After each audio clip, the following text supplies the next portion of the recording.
What is going on, everybody? Welcome to another edition. You guessed it. You can't make this BS up. Sorry that I've been hiatus for so long. Life got the best of me a little bit. And I just had to take a mental break. Sometimes when you're doing this whole social media thing, trying to be an influencer, whether it's true crime, whether it's a niche in politics, or even if it's just your niche of talking about celebrities or giving the news of this or that, sometimes you just need to take a mental break. And that's what I needed, and I needed a long one. But now I got my schedule worked out better now. I know what I want to do. I want to know how I want to proceed with things. So I'm definitely going to be more on the active scene as well. So with that being stated, I hope that everyone had an amazing Mother's Day. Cherish your mothers. You only get one. And I hope that everybody's have a good relationship with their mother, because that's the best thing you want to do is have one. And if you don't have one, if it is plausible, please try to, because you do not want to have anything in your rear view mirror questioning what you could or should have done. Alright, so enough of that. Today's story is going to be very interesting.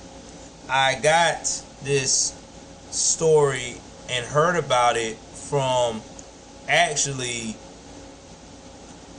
I want to say I actually got this story from 48 hours. That's where I got the phone this story from, 48 hours. So I was like, yo, I'm really interested in this. I want to know what this story entails. And when I went down this rabbit hole, I found out that this was actually a very, very disturbing case. It was during the era that you had a lot of children doing the unthinkable to their parents. So I will try to put the sources on where I got all my information from and how did I found the things that I found. But with that being stated, think about this. Think about you being a mother and father, and you have 3 gorgeous kids. You have taken the time to build the American dream. You have got a spiritual base with your Christianity or whatever beliefs that you want to believe in that religious realm. And you think that everything is going to be okay. And then all of a sudden, the very children that you have birthed, have helped create it, and taken care of, one of those kids is going to take you out because you did not do exactly what they wanted you to do. Not because of you hurting them, not because of you doing anything sinister to them. It's just that you won't allow them to do what they want to do. This is a story of classic young girl meets kind of a bad boy and turns around and defy her parents with a betrayal that will never have this family the same again. So this starts in Alba, Texas. Now, if you have not heard of Alba, Texas, I will tell you a little bit about Alba, Texas right quick, guys. a second here while I go through my notes. Let me go put this off. I don't want this to be going through the whole thing.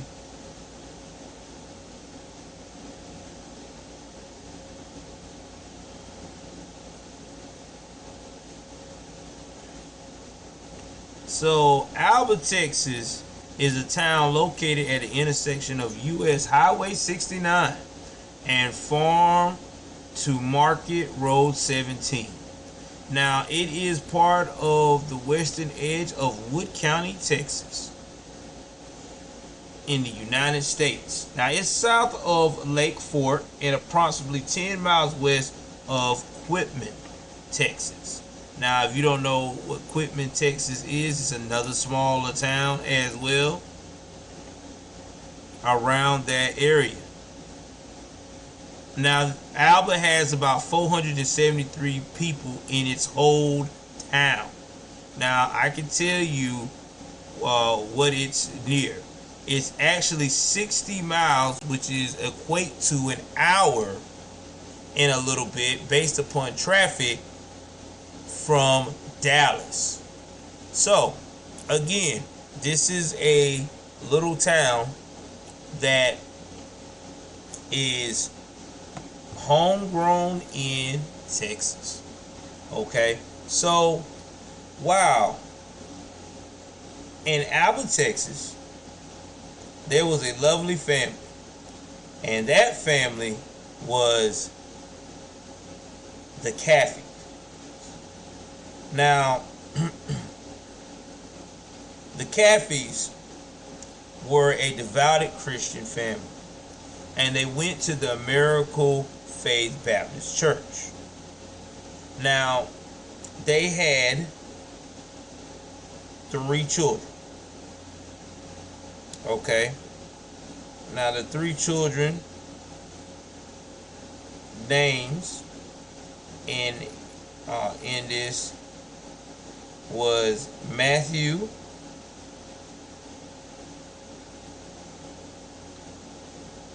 and Tyler. Now, of course, you know there's Erin right there. Now, Erin was the oldest child. And I think after Erin, I think that the next one was Matthew, and then there was Tyler. So, but Matthew was a couple of years younger than his sister. Alright, so anyway, then you got Miss Penny Caffey. Penny Caffey is the mother of these lovely children, and she is married to Mr. Terry Caffey. Now, Terry Caffey was also in the church. He was also a youth pastor. Now, again, being in this rural population of 492 people, 60 miles from the major city, you will be shocked to hear, but the children were homeschooled. That was something that the mother and father agreed upon on their comfort level for their children, and they did this for 3 years. Now, their homeschooling was something similar to being in a Bible academy school that's accredited school. You know, yeah, they had the math and the geography and stuff, but it's also they had a Bible-based curriculum. So they put some Bible verses or some Bible sayings in some of those subjects. Now, Erin, at a young age, was diagnosed with attention deficit disorder, which is now called ADHD. So a lot of people don't know that, but when you hear someone say, hey, I'm ADD, they're really just telling you they ADHD, because that is the correct term now for ADD. Now, this was one of the reasons why they did not want to have their daughter, Erin, in public school. And they felt like homeschooling would be a better environment for her. But Soon, Erin was becoming a high schooler, or as a high school age, and like many young teens that in high school, she wants to be around her peers, not being sitting, seeing the same four walls, and not doing anything. She wants to get into action. So her parents decide to re-enroll not only her but the rest of her siblings into school. Now, before the awful thing that happened here, they was already in school for literally 6 weeks. So 6 weeks in school, back to public school. Things seemed like it was going pretty well. Now at the time, Erin met someone, and I am about to show you who she met. Give me 1 second here, guys, so you'll know who I'm talking about.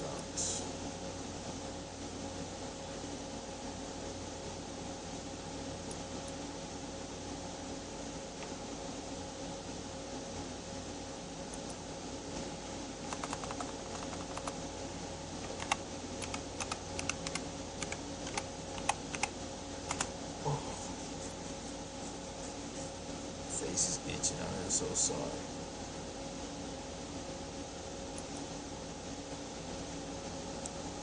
Give me 1 second. I want to pull up a good picture here.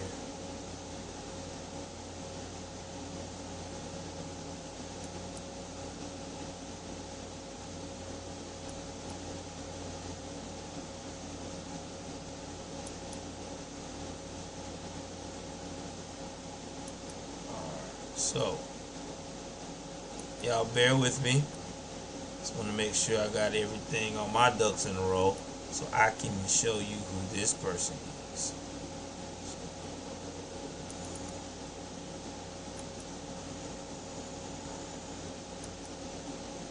Now, she met this gentleman right here, Charlie Wilkinson.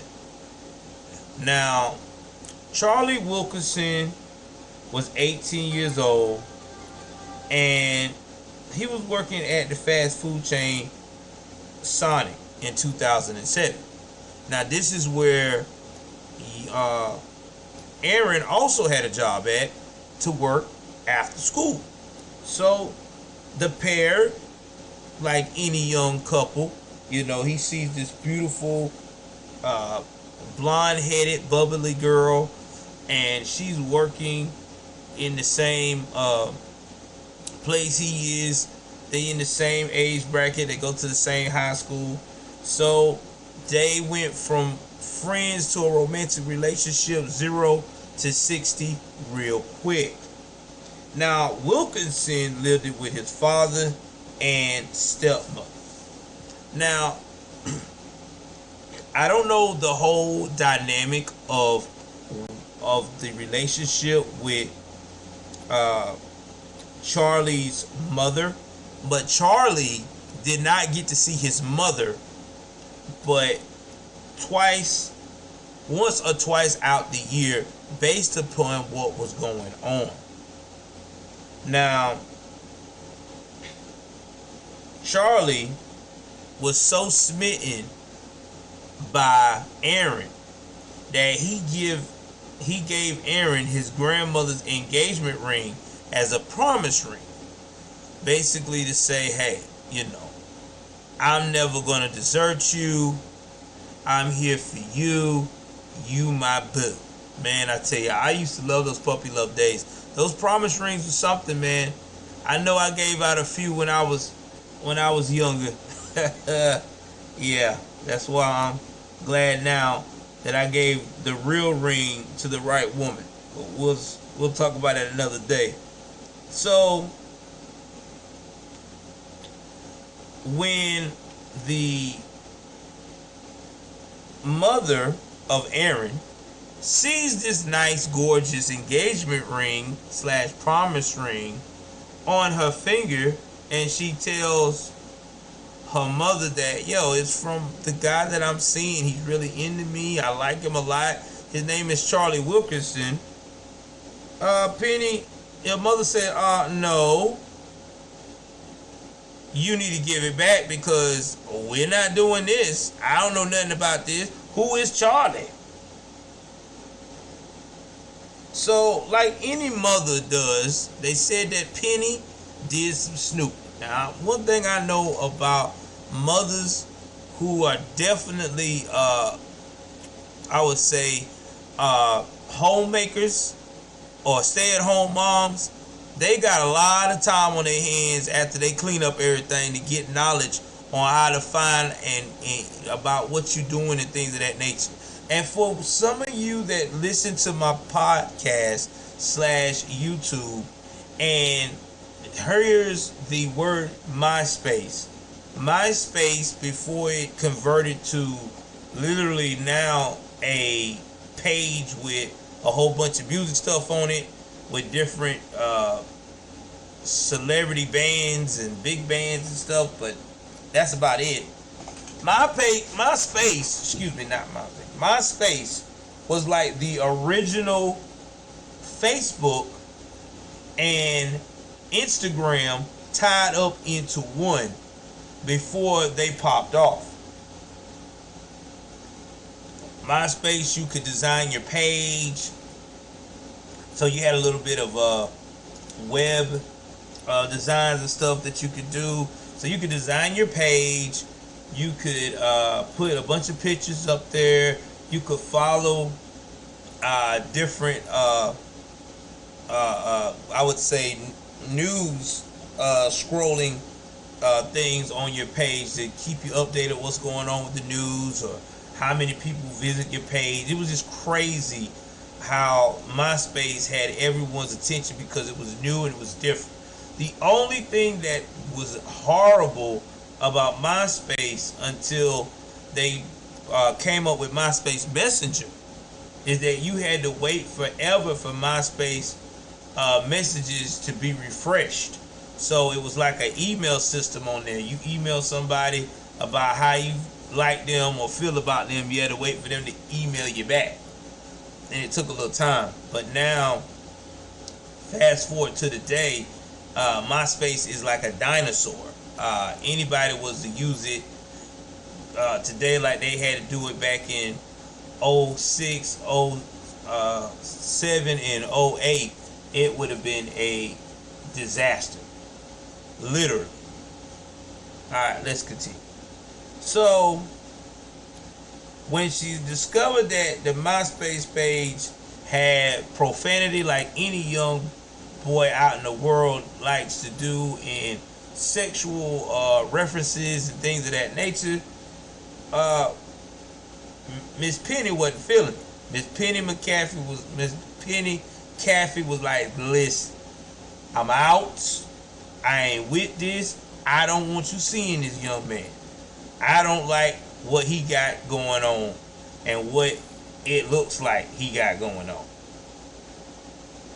Well, like a lot of young teenagers that get mad with their parents, they usually defy the orders and hang out with their supposed love and just do whatever they got to do to get to 18 and just be around them for the rest of their time. Well, these two did not do that. See, Erin and Charlie decided that since her parents was going to get in the way, it was time to get them out the way. Okay? So, in their minds, this would be a strong way for them to start over and be together. So, they worked on planning this horrible crime for about a month. Now, Erin's ex-boyfriend, Michael Washburn, said the following about what this young girl said. So I'm about to play a snippet of that and get back with y'all. Hold on for 1 second.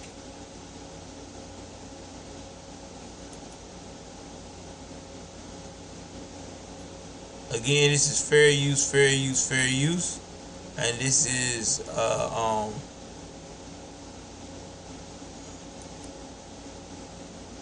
The police. Alright, so this is a snippet from Dr. Phil about her ex-boyfriend saying that she actually asked him to go along with this. So I'm about to go up here.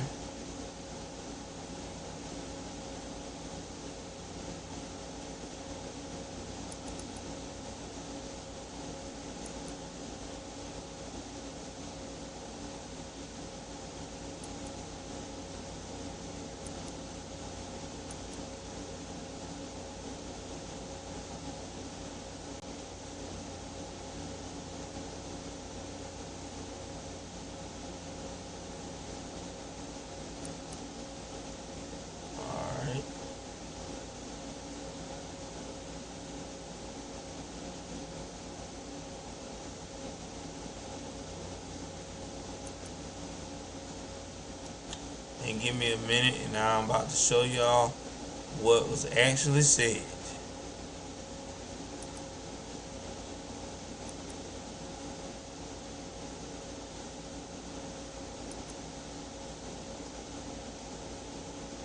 Fair use, fair use. Let's go. Interviewed an ex-boyfriend of Erin's who says Charlie wasn't the first she tried to enlist to kill her family. Now, Terry asked Erin about it, and she denied it. He chose to believe her. I also asked Erin about it, and here's what she said. You had a boyfriend before Charlie, right?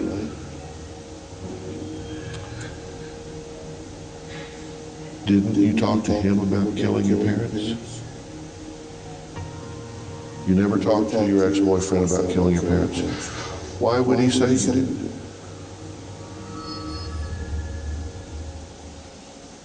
We actually tracked down Erin's ex-boyfriend, Michael Washburn. Here's what he had to say. Erin and I met when we were about 16 years old at a church camp. Erin got along with everybody. Erin's parents, Penny and Terry, were very strict. Erin used to sneak around and disobey her parents. I did not see any troubling signs in Erin.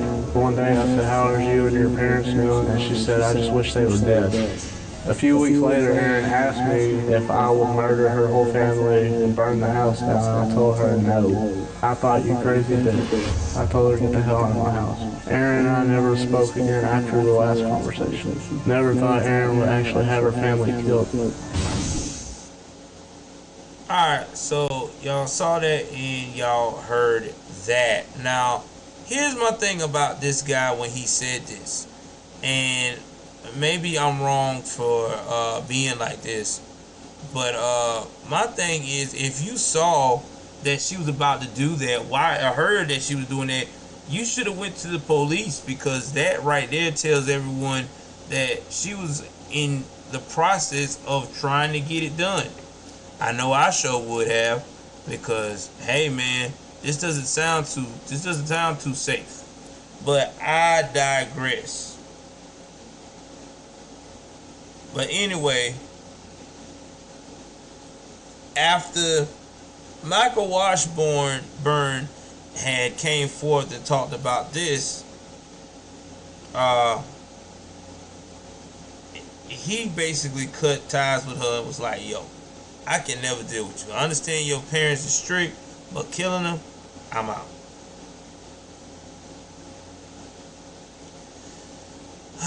So, in the morning hours of March the 1st, 2008, you had Charlie Wilkinson and a friend of his.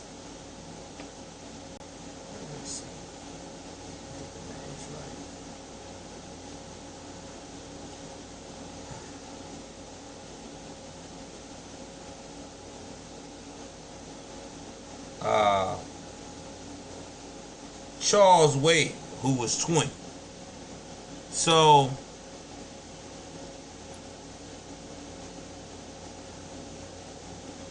they entered the Caffey family house while Erin waited outside in a car with a young lady named Bobby Johnson, who I'm quite sure was dating Mr. Wade. And I want to make Mr. Charles Wade. Okay, I want to make sure I got his name right. I didn't want to mess it up. Because you got Charlie and Charles. I didn't want to mess that up. But anyway, early morning, these young men are in the house while Erin is safely waiting on the results with Bobby Joe in the car outside of the house. Now, around 3 a.m., Penny and Terry Caffey woke up to sounds of the bedroom door hitting the dryer in the laundry room, which was next to their bedroom. Before Penny Caffey could even react or do a scream or anything, she was shot. And like I said, this is graphic, so if you one of those people that do not like to hear explicit violence that causes murder or life altering results, I would suggest that you skip this part of the podcast.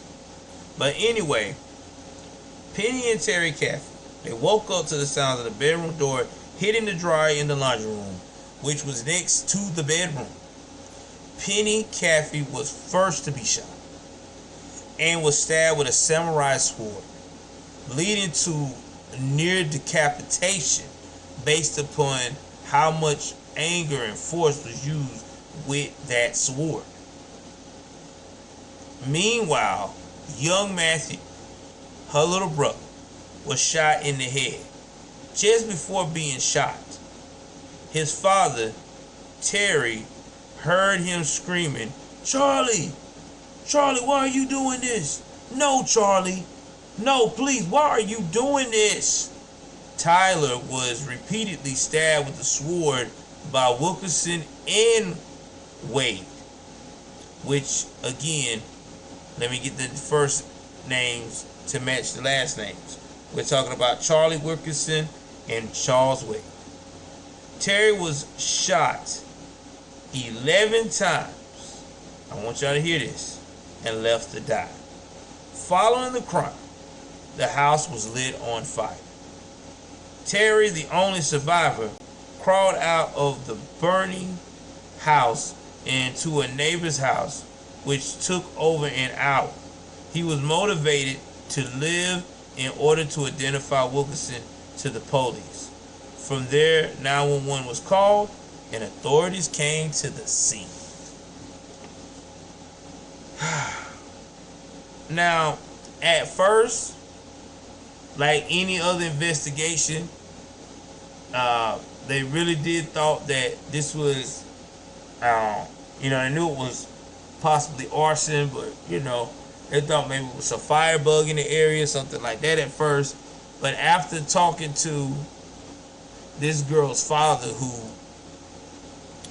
mustered the will to live after getting shot 11 times, that's when they got all the information that they needed that stated that this girl was definitely involved.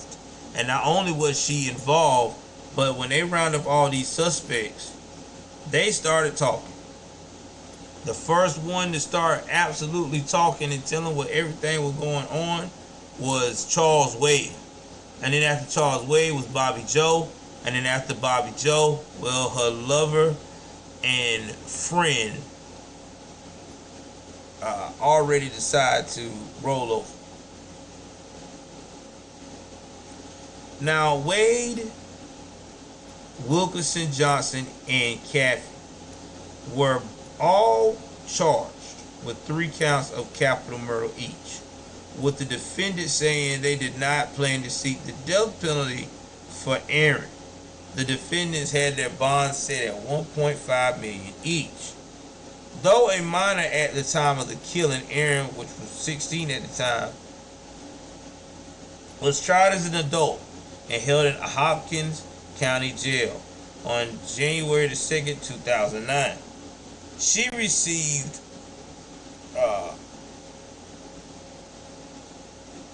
2 life sentences for her role after accepting a plea deal, making her eligible for parole when she is 59 years old. Really? Man, I don't know how I feel about that. That's crazy. Wilkinson and Wade were spared the death penalty after accepting a plea agreement, receiving life sentences without the possibility of parole. Johnson was named as an accomplice who did not use a weapon and was sentenced to 40 years in prison. She will be eligible for parole after serving 20 years. Wade has since expressed remorse for the crime. Terry Caffey recalled being suicidal, aka taking himself out, following the incident. He cites God as the reason for being able to reconcile with the event and forgive those involved. After Terry returned to his former home alone for the first time since the crime, he looked to the sky and said, "God, why didn't you take me? Why did you take my family? I need an answer now. Not next week, not next month. I need an answer today." He then saw a piece of paper stuck to a tree with the words, "You're sovereign. You're in control," which motivated him to forgive his daughter for the crime. When told prosecutors were seeking the death penalty for Wilkinson and Wade, he proclaimed that Jesus would have spared their life and told prosecutors that their death would not bring his family back. Caffey now ministers full-time and has visited 600 public schools and 800 churches to share his story. He has since remarried and has 4 children with his wife, Karen. There was some films about this crime. There was a TV series called Final Witness. Season 13, Snap, Killer Couples, talked about it. 2016, Erin was interviewed, like I said, by English journalist Piers Morgan. At the time she was 24, that she said, let's see here.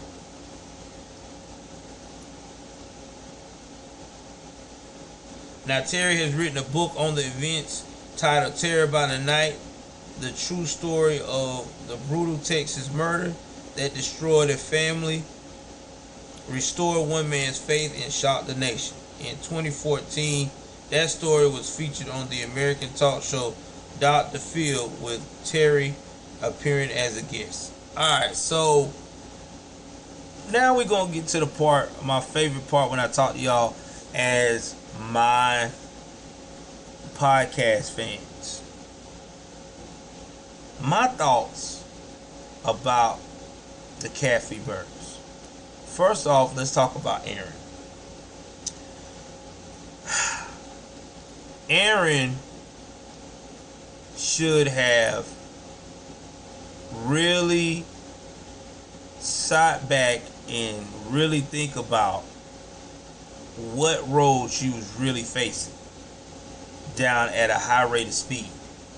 She was letting her emotions get the best of her. She was not trying to understand her parents' point of view, and the way she was defining her parents wasn't even defined at all. It was more of disrespect. If I would have been in Erin's shoes and I want to be with this guy, but you know, I can't shack up with you at mom's spot because they don't like you like that. I'm just gonna go ahead on and I can either shack up at your spot or we get our own spot. Second thing I want to talk about is Charlie Wilkinson, the boyfriend. Charlie was 18 at the time. Charlie, you should have really thought about this before you jumped on with this girl. I mean, this girl was sheltered all her life. She wants to be around you, be with you. You could have just put your big boy pants on and got your own spot. And maybe, just maybe, she could have ran off and be with you at 17 or even 18.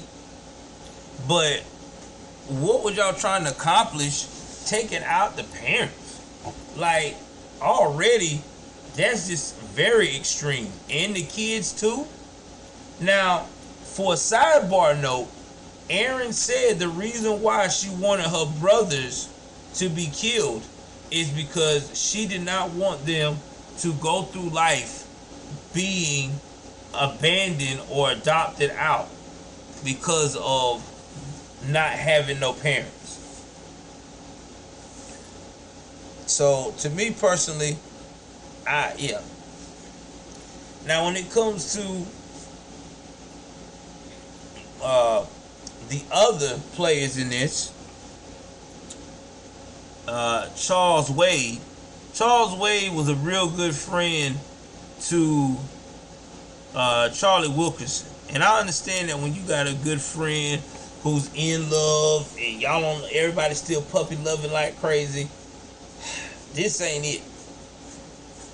This is not it. When they would have told me to get the tool and take my mommy and daddy out, I would have told them, I'm out on this.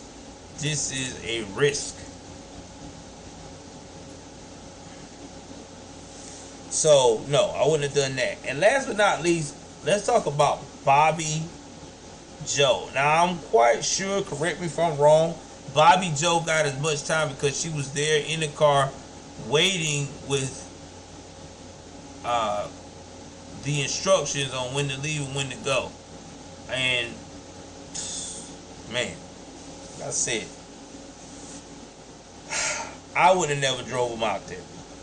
No. I'm done. I would have said, I'm not driving you out there. Y'all got to figure this out on your own. But rest in peace to that family, man. Like I said before, this goes to show you that there are some very evil people in this world, and there's some people that can get influenced by anyone, and that's a fact. Alright guys, if you enjoyed this story, please do me a favor. If you over there on the YouTube, drop in the comment section and tell me, what do you think about today's story? Do you think that Mr. Terry Caffey is correct on forgiving his daughter and pressing on and trying to build that relationship that has been fractured because of her jealous tendency?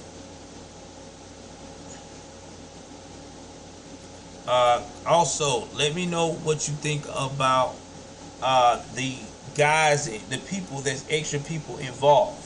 Do you think that